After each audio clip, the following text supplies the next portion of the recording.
kuliah komunikasi bisnis. Yang pertama, kita harus mengenal dasar-dasar komunikasi bisnis. Komunikasi bisnis itu apa sih? Yang pertama, komunikasi. Komunikasi adalah proses saling menukarkan informasi antar individu maupun kelompok melalui sebuah sistem yang lazim, baik dengan sinyal, simbol, ataupun tindakan. Sedangkan bisnis itu apa? Bisnis artinya suatu aktivitas pekerjaan seseorang atau kelompok yang mendatangkan penghasilan atau keuntungan atau juga nilai tambah untuk kelompok atau orang tersebut. Lalu komunikasi bisnis apa? Komunikasi bisnis adalah komunikasi yang dipakai di dalam dunia bisnis yang termasuk berbagai macam bentuk komunikasi, baik itu verbal ataupun non-verbal untuk mencapai suatu tujuan tertentu. Komunikasi verbal itu apa?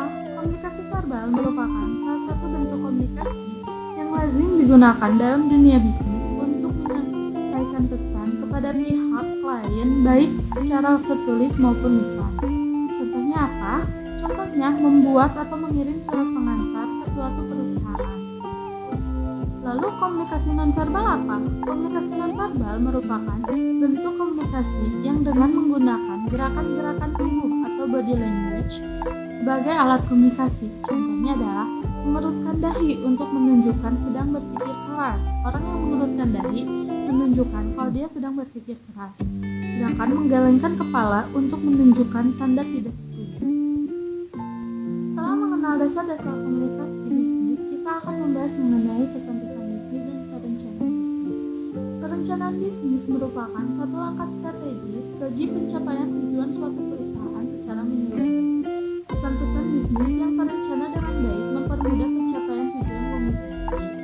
Pesan bisnis yang efektif bertujuan untuk menarik perhatian pihak lawan komunikasi. Karena itu, pesan harus ringkas dan menunjukkan tujuan yang jelas. Lalu proses konversasi atau conversation process. Penyusunan pesan-pesan bisnis meliputi 3 tahap, yaitu yang pertama ada perencanaan atau planning phase. Sebelum kita mengirimkan pesan bisnis, kita harus melakukan perencanaan atau planning yang akan kita tujukan kepada perusahaan lain. Yang kedua ada pengorganisasian pesan bisnis. Yang ketiga ada revisi pesan bisnis tersebut. Setelah kita membuat pesan bisnis, maka kita harus merevisi kembali apa ada yang salah atau tidak dalam pesan bisnis tersebut. Penentuan tujuan yang jelas bagi suatu organisasi atau perusahaan dapat membantu proses pengambilan keputusan yang mencakup antara lain 1. Keputusan untuk meneruskan pesan. Yang kedua ada keputusan untuk menanggapi audiens. Yang ketiga ada keputusan untuk memusatkan isi pesan.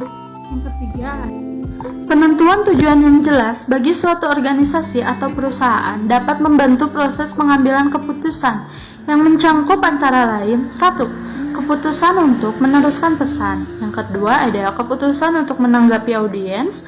Yang ketiga ada keputusan untuk memusatkan isi pesan. Dan yang terakhir ada keputusan untuk menetapkan media yang akan digunakan.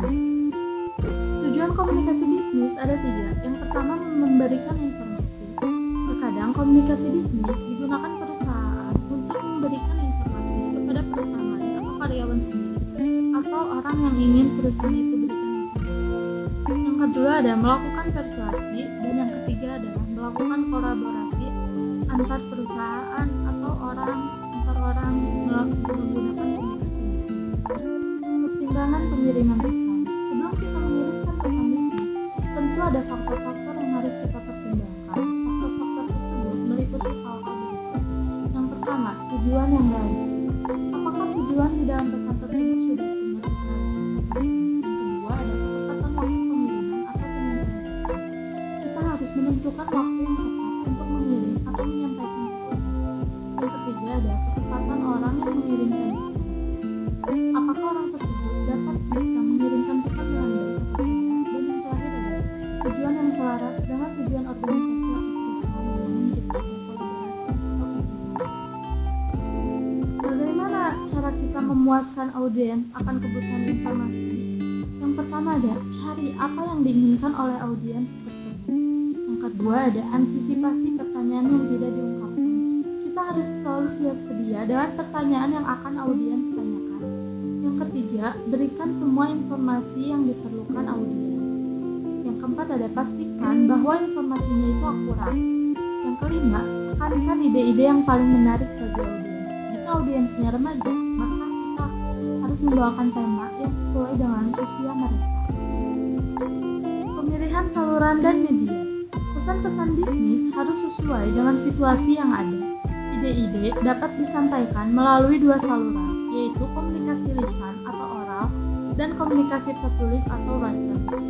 Pilihan mendasar antara berbicara atau menulis tergantung pada tujuan atau maksud pesan, tergantung pada audiens dan karakteristik dari kedua saluran komunikasi tersebut. Selanjutnya, saya akan menjelaskan mengenai jenis-jenis pesan bisnis. Yang pertama ada pesan positif.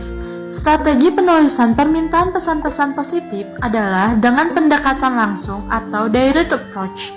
Pengorganisasian pesan-pesan good news dalam dunia bisnis umumnya sama, yaitu menggunakan pola langsung dan deduktif.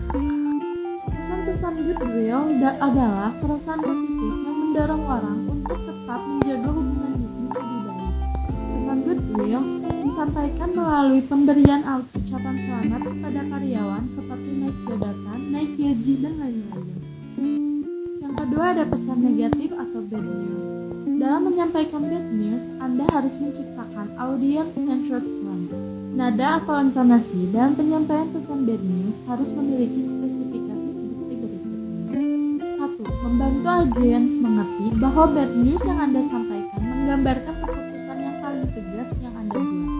Yang kedua ada membantu audiens mengerti bahwa keputusan Anda adil. Yang ketiga, membantu audiens agar tetap memberikan goodwill pada perusahaan Anda. Jenis pesan yang ketiga ada pesan persuasif. Penyampaian pesan-pesan persuasif dapat diterapkan untuk kepentingan internal dan eksternal organisasi atau perusahaan. Tidak seperti permintaan rutin, pesan-pesan persuasif bertujuan untuk mempengaruhi audiens yang cenderung mempertahankan ide atau gagasannya.